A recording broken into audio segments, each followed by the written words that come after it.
Okay, so welcome family. We are in the city, the very quaint, very quiet city of Burlington, New Jersey. And this city is played a significant role in the, back in the day during the Revolutionary War and all of that. Just gonna take you down a quick trip and we're gonna look at a couple of things down here. All right, let's go.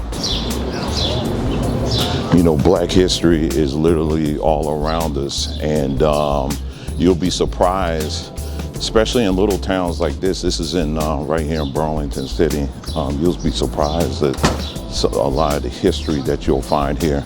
We're going to actually take a look at a couple of things I'm going to show you right now, and some of the history of this very interesting city.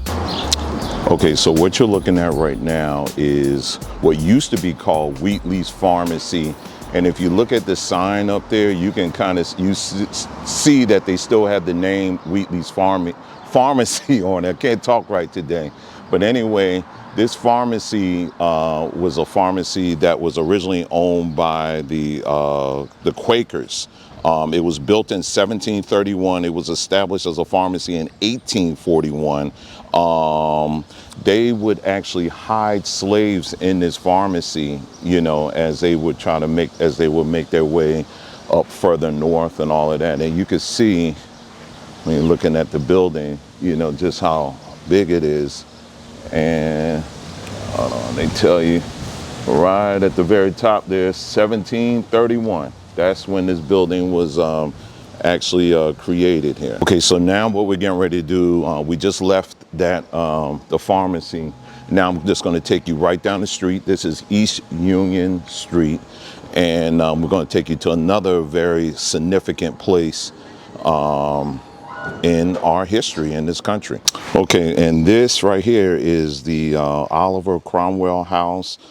He was a Revolutionary soldier, and let's see, he crossed the Delaware River with Washington back in 1776, and he fought in the colonial militia, served in battles in the Short Hills, Brandywine, Mammoth, and Yorktown. And yeah, and then once he was finished all that, came here and got himself a nice house right here in Burlington. Just finished leaving the Cromwell house, but what you did not see is right across the street. When I got there, there was two white people that were talking, and very nice, very nice. And I was like, he was just there, and he was like, I said, is this your house? And he was like, yes, yes. And I was like, oh, cool. I said, if you mind, you know, if I just, you know, take some video. And he was like, yeah, sure, no problem, you know. So I just did it real quick and got up out of there. But it just goes to show you again, you know, even with our history, this literally, I mean, this is a house that, you know, because the ancestors, the descendants of Oliver Cromwell are still alive, but they don't own the house. And he also, if you read more about Oliver Cromwell, he also owned quite a bit of land too in Burlington.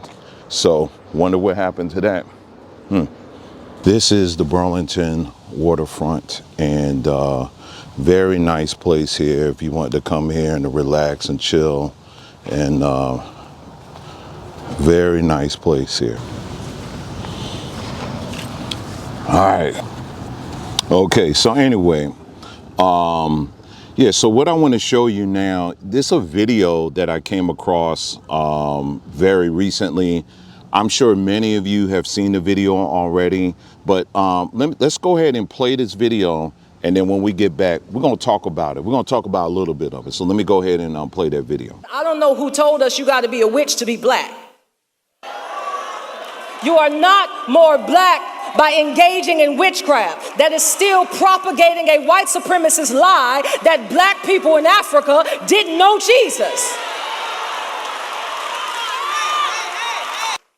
I am angry that the powers that be in social media and in culture and in music and in Beyonce's music and in Kalani's music and in whatever the other, and in Santorini. Like, I'm angry that they are really trying to convince us that all spiritualism is the same.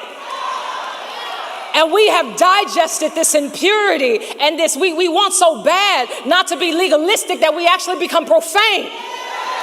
We want so bad to have all these freedoms that we are entertaining demons, and you wonder why you are depressed, and you wonder why you are anxious, and you wonder why you have nightmares, and you wonder why you can't sleep, and you wonder why you see things in your room at night. It's because you're opening up doors to all kinds of demons. Close them. Whatever you got in your home that's witchcraft, throw it away. Throw it away. Burn everything you got. Because we are women who are going to love God with all of our heart and all of our mind and all of our soul. We are not going to imitate the detestable practices of the nations. Okay, so there's a lot that can be said about this video and what she's saying.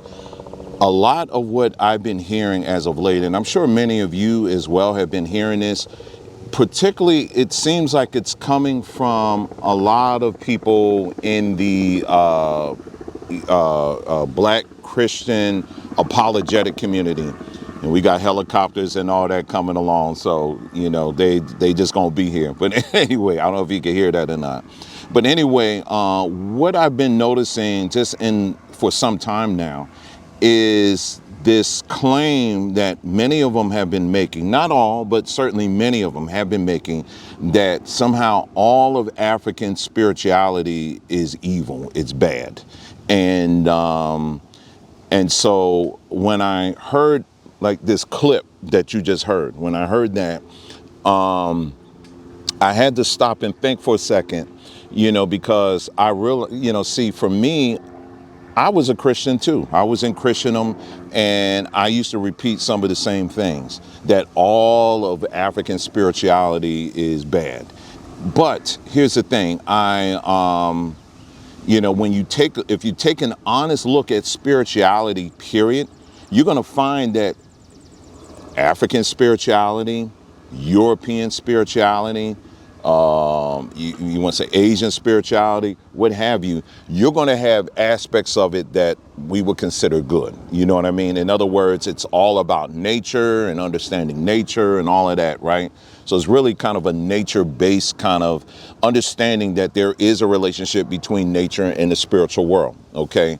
So that in of itself, you would say, okay, that's good, you know, because that is true. Then you got the other side of it that's focused on manipulating people's thoughts and emotions and things like that. That can be considered not good. We can just put it that way, okay? And then you have the worship of other gods and deities and all that other stuff, okay? So this is spirituality across the board, period, okay? So it's not just African spirituality, it's across the board. Now, as it pertains, so we've established that as far as African spirituality and European spirituality. Oh, well, let's mention that. What is European spirituality? Well, one of the main things that come out of spirituality is what? Christianity. And Christianity was born where? In Rome. Okay. And as much as people would like to try to separate themselves, even though they may not consider themselves a practicing Catholic, you know, it doesn't matter. Catholic, Christian, they are one and the same. Don't believe me? All you have to do is look this up, do a quick search, and it will show you that the Catholic Church is the oldest Christian denomination. The Catholic Church has the receipts proving that Peter, the Apostle Peter, was the founder of this, what we call today Christianity. Your Bible, the Bible that you have, I don't care if you consider yourself a Christian or Catholic or whatever, it all came out of Rome. Okay, so let's get the facts on the table when it comes to that. Now, let's get a little bit deeper with this. Now, what I want to show you now is a video that was very interesting. I mean, it really blew my mind, but I was not surprised. So let's go ahead and roll this video here, and then when we come back, we're going to talk about a small town in Missouri is getting hundreds of visitors this week, coming in from all over what could be a once-in-a-lifetime experience. Yeah, KCTV5's Morgan Mobley takes us to Benedictines of Mary in Gower and shows us what's drawing the big crowds. It's being called a miracle in Missouri, tucked right inside of these church doors. It's kind of neat to think about this, the stories that we read about happening in our own time and kind of blessing and making sacred our own time. It's a story you don't hear often. Sister Wilhelmina Lancaster, founder of the Benedictine Sisters of Mary, passed away in May of 2019. 4 years later, the sisters decided to dig up her remains and place them under an altar in the chapel. Expecting to find bones, they instead discovered her wooden coffin with a crack down the middle, holding her intact body, appearing to be incorrupt. People of the Catholic faith have been pouring into this rural Missouri town for the chance to see, touch, and pray with her. People are looking for a miracle. They're looking for hope. They're on their knees, and this is where they can come and feel that hope. If you'd like to come witness Sister Wilhelmina's body for yourself, she'll be on display here until the 29th. Reporting in Gower, Morgan Mobley, KCTV 5 News. Okay, did you see that? So what these people basically did is that they dug up a grave of a black woman. And I know I got some people like, well, why you got to say black woman? Because I can. Yes, it was a black woman, but it don't matter. But I'm going to say it. It was a black woman, as you can see right here. They dug up a grave of a black woman who died years ago. And they noticed that, her body didn't decompose. This is a miracle. And so you got people by the thousands that dug up this woman. There's no mention in any article that I've written that I've read that mentioned that we got the permission from the family. There's no mention at all on that. And you got people, mostly white people, who have this body in open display, a body that should be in the grave right now. And they're laying hands on this body, as you can see, and begging for a blessing. Can't they let us sleep at all, family? Anyway, but my point is, these people that you see are doing this, these are Christians. So again, I'm asking this basic question. How can we not look at a story like you just saw and not think that that's not a dark side of Christianity, where you're actually digging up the body of a black woman? You're digging up the body of a black woman. She's been dead for years. You're digging up her body and you're begging her to give you a blessing. And somehow there's nothing dark about that at all. But when you look at all the media coverage of it, you notice they don't bring up witchcraft. They don't bring anything evil. They don't bring anything dark. They call that a blessing. But if you was to see something like that in Africa, where they were pulling up dead bodies and praying to it or whatever, well, they would call that witchcraft. They would say that's evil and you're worshiping demons and all that other stuff. But when it comes to that, that's not witchcraft at all. It's a blessing. It's not just a blessing. It's a miracle. But what I found very crazy about this, okay, I thought the miracle was raising the dead. That's what I thought. I thought the miracles was raising the dead. I didn't think miracles was praying to the dead. As much as people will try to say that, oh no, they're Catholics, and no, Catholics don't, they do their own thing and all this stuff. Remember, like I said again, where did Christianity come out of? It came out of Rome. So you can't escape it. And I've understood that the spirit of Elijah is the spirit of reconciliation, to return hearts to each other. This is very important. We know that the first 1,000 years there was one church, it was called the Catholic Church. And the word Catholic means universal, it doesn't mean Roman. Catholic means, if you're born again, raise your hand if you're born again. You're a Catholic. Take back, redeem what belongs to you. We are Catholics. And then there was the split at the end of the first millennium. We had the Orthodox, East and West, 2 churches. Then 500 years later, we have Luther and his protest. 3 churches in 1,500 years. 3 denominations, not 3 churches. And then, from Luther's protest onwards, 33,000 new denominations.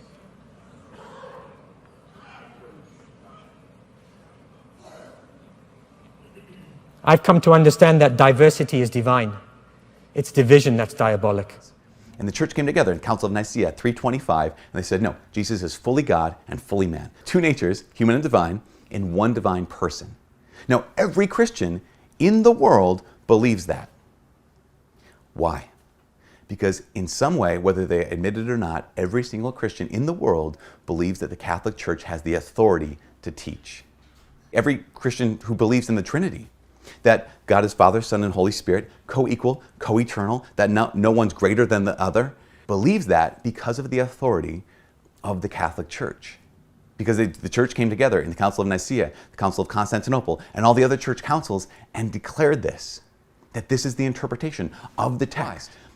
Because an infallible book without an infallible interpreter is a worthless book, right? The Bible is infallible, but without an infallible interpreter, it's like that's why you have 30,000 plus denominations of Christianity in the United States.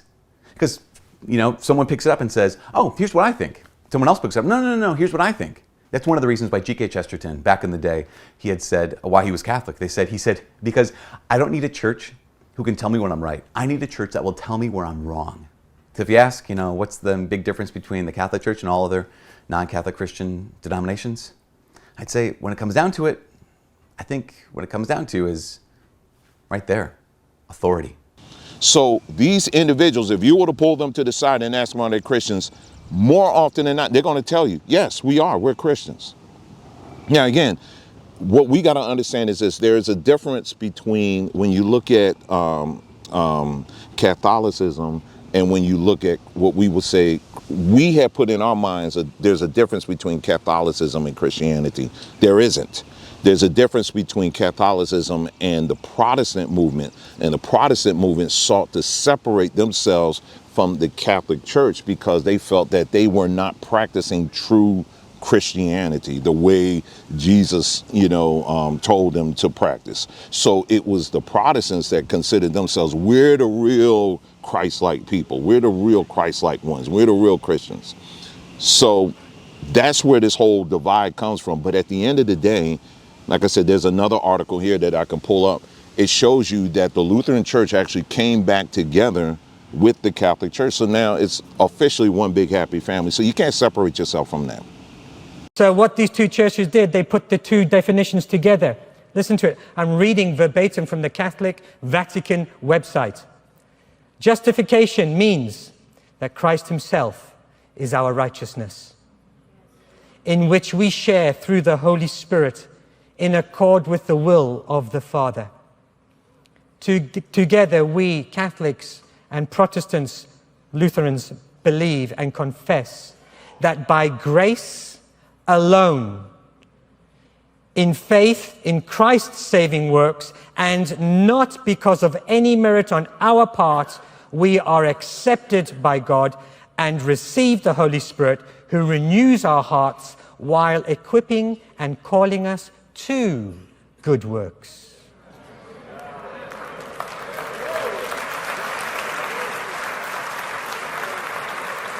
This brought an end to the protest of Luther. Brothers and sisters, Luther's protest is over.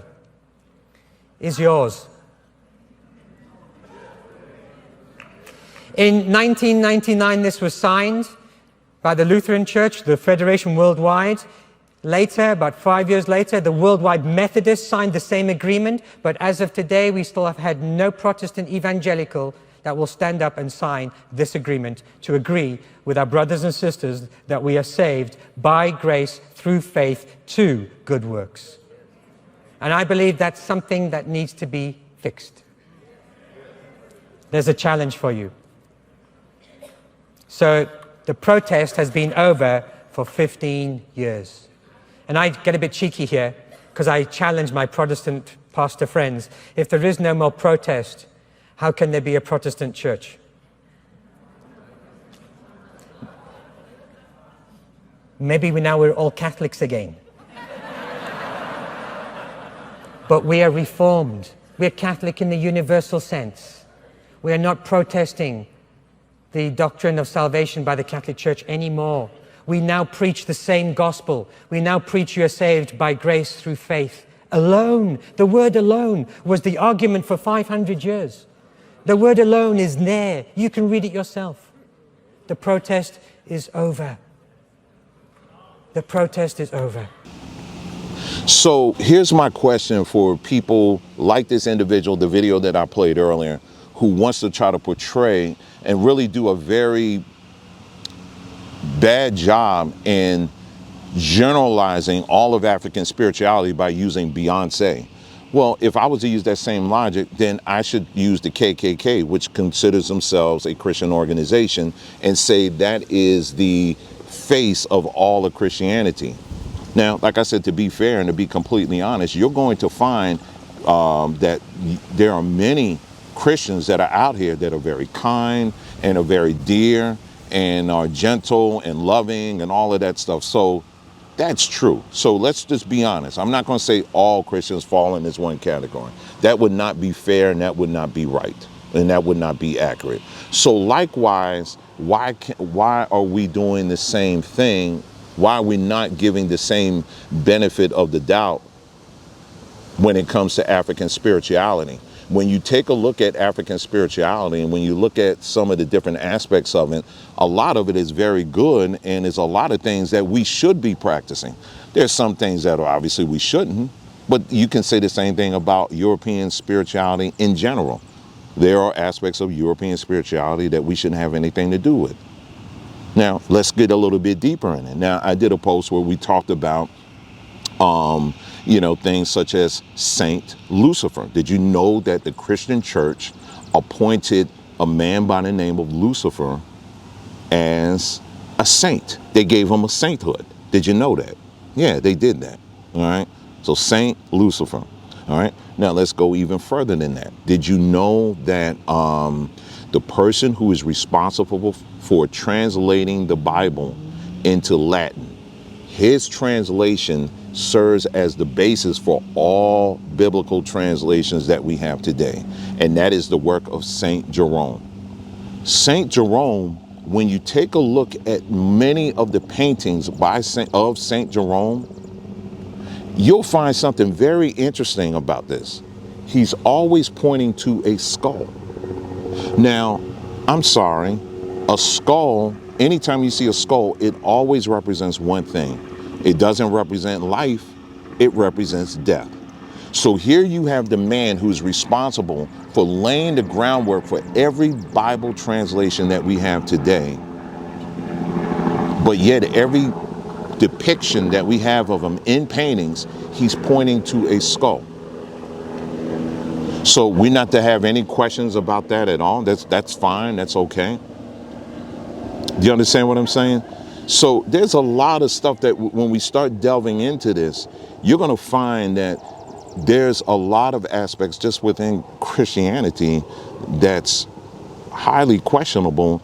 And just like this story that I just shared with you, it's basically demonic. I mean, when you're digging up the body of a black woman,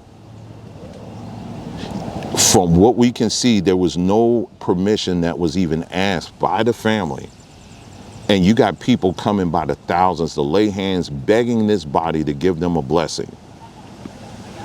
I think there's a lot more to be questioned on that side. I would suggest start in that backyard first before you start generalizing on these other groups, when it comes to measuring who has the best spirituality. I would suggest that. But anyway, I just found this to be a very interesting story. So anyway, you guys listen, you guys take care and enjoy the rest of your day. It's a beautiful day where I am right now, as you can see. It's very nice. And you can probably hear the wind and all of that. So it's very nice out here. But anyway, you guys take care, enjoy the rest of your day, and I'll talk to you soon. And you know that thing that our people do in church, you've seen it with the church mothers, they get around like a circle, around the person that's like shouting in the middle.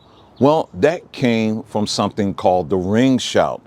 And that was part of African spirituality that found its way. And because we just had to make do with what was given to us, that was blended into Christianity. So even to this day, you will see traces of African spirituality that's blended within Christianity. Now give me two wings to bear my faith. Now give me two wings, yeah. To bear my feet. Two wings to fly away, so the world can be no one. Now give me two wings, yeah. To bear my faith. Now give me two wings, yeah. To bear my feet. Now give me two wings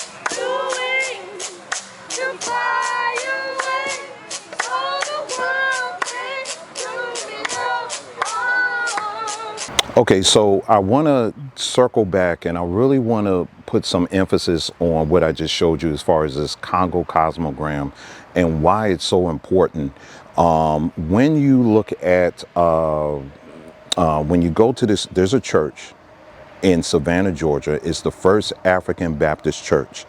And this church is quite significant, has a very interesting history to it. Of course, obviously, as the name suggests, it was a church that was built by former slaves or African slaves, and they built this church. Now, one of the things that you will find in this church that's quite remarkable is you're going to find this symbol. You're going to find this symbol that is the Congo cosmogram. And one of the places that you'll find this Congo cosmogram, the symbol of it, is drilled literally in the floorboard of the church.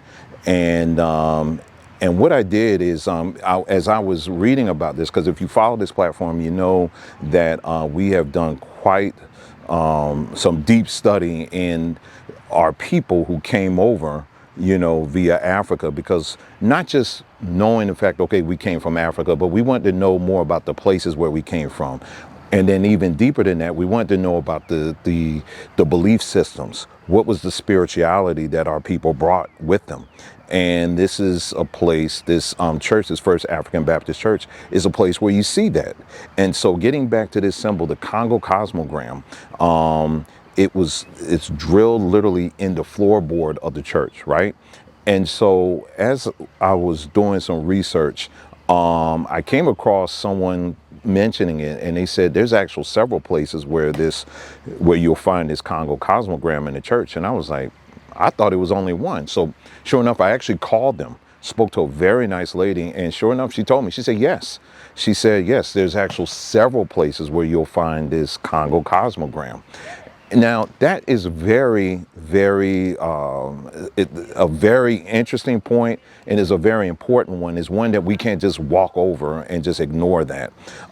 We actually brought this up some time ago on this platform, you know, talking about the spirituality of our people and what their belief systems were.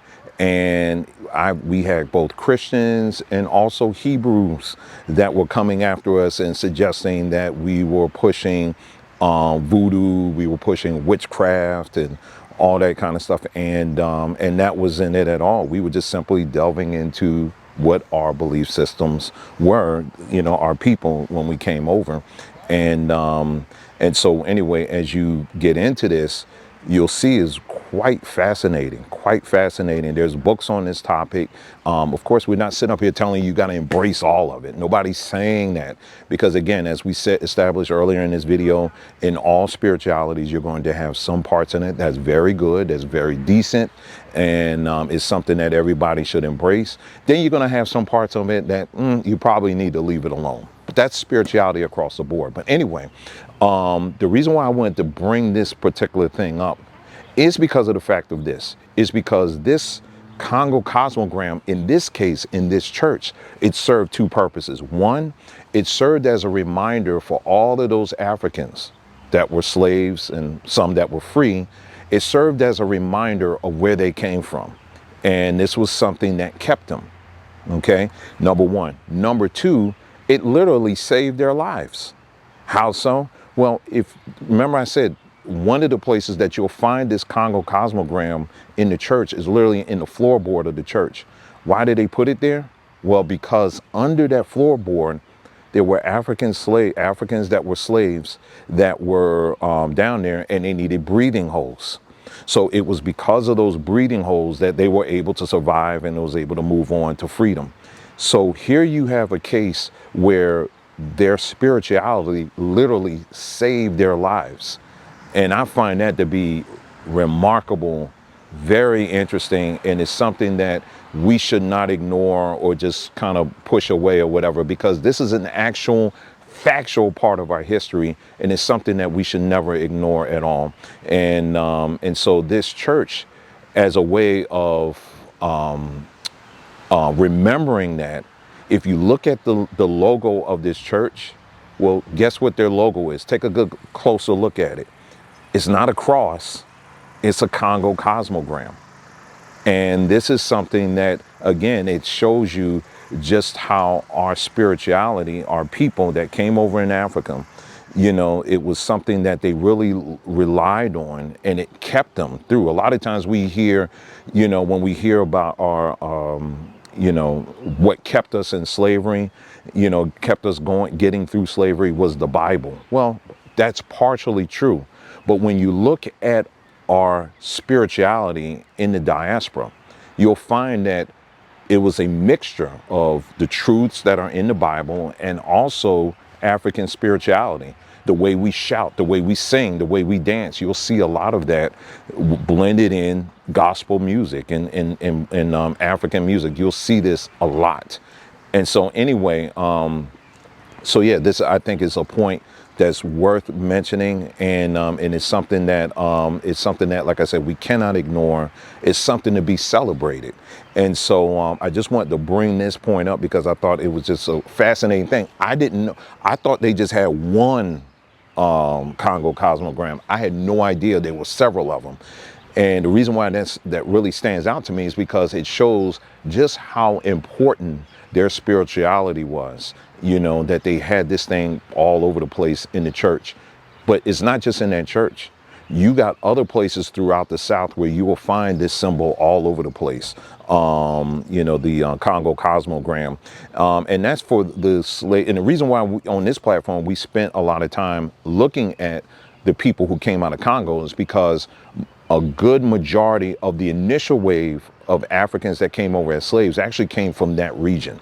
So you got to really look at when you hear people say West Africa, there's a lot of people groups that are bundled into West Africa. West Africa isn't just Ghana and Nigeria. There's other countries or kingdoms that were included in that as well. Congo, Angola, they were all part of that as well. And you're going to find variations of this Congo cosmogram in many of those cultures. And so again, it's just something I think worth looking into. One other point, we did a video on a gentleman who is a famous potter in North Carolina. He actually used to use this symbol and will put it in as his signature in all of his pottery, or many of his works that he did in pottery. And if you take a look at it, it's like a circle with that symbol. It's the Congo cosmogram. But if you turn it just slightly, what does that look like to you? Yeah. Marvel Comics actually admitted that they were inspired by this whole thing about the, you know, that cosmogram. They don't actually say it up front, but that's where it came from. And the circle with the X in it, like I said, you turn it that way, that's what it is, and that's what it came from. I mean, when you look at Black Panther, again, Black Panther, a lot of it is based off of truth within our history. So, and again, these are very important things, family, things that we should not ignore. And don't allow anybody to tell you that, you know, African spirituality or any part of your history is something that is evil, is wicked, and is dark or whatever. Because, again, you have to look at all of it that's out there. And I find that and I think part of our healing is really going back and rediscovering these things that made us who we are today. So this is why it's so important for us to know our history. You know, this is why we took the time in this video just to go through some of the history that's right here in this city of Burlington City. Another thing I forgot to mention is, you know, when it comes, the irony that one of the first slave ships was called the good ship Jesus. So if Christianity basically was birthed out of Africa, don't seem like they would name a slave ship after Jesus. I mean, I don't know. I mean, maybe I'm missing something on that one. But anyway.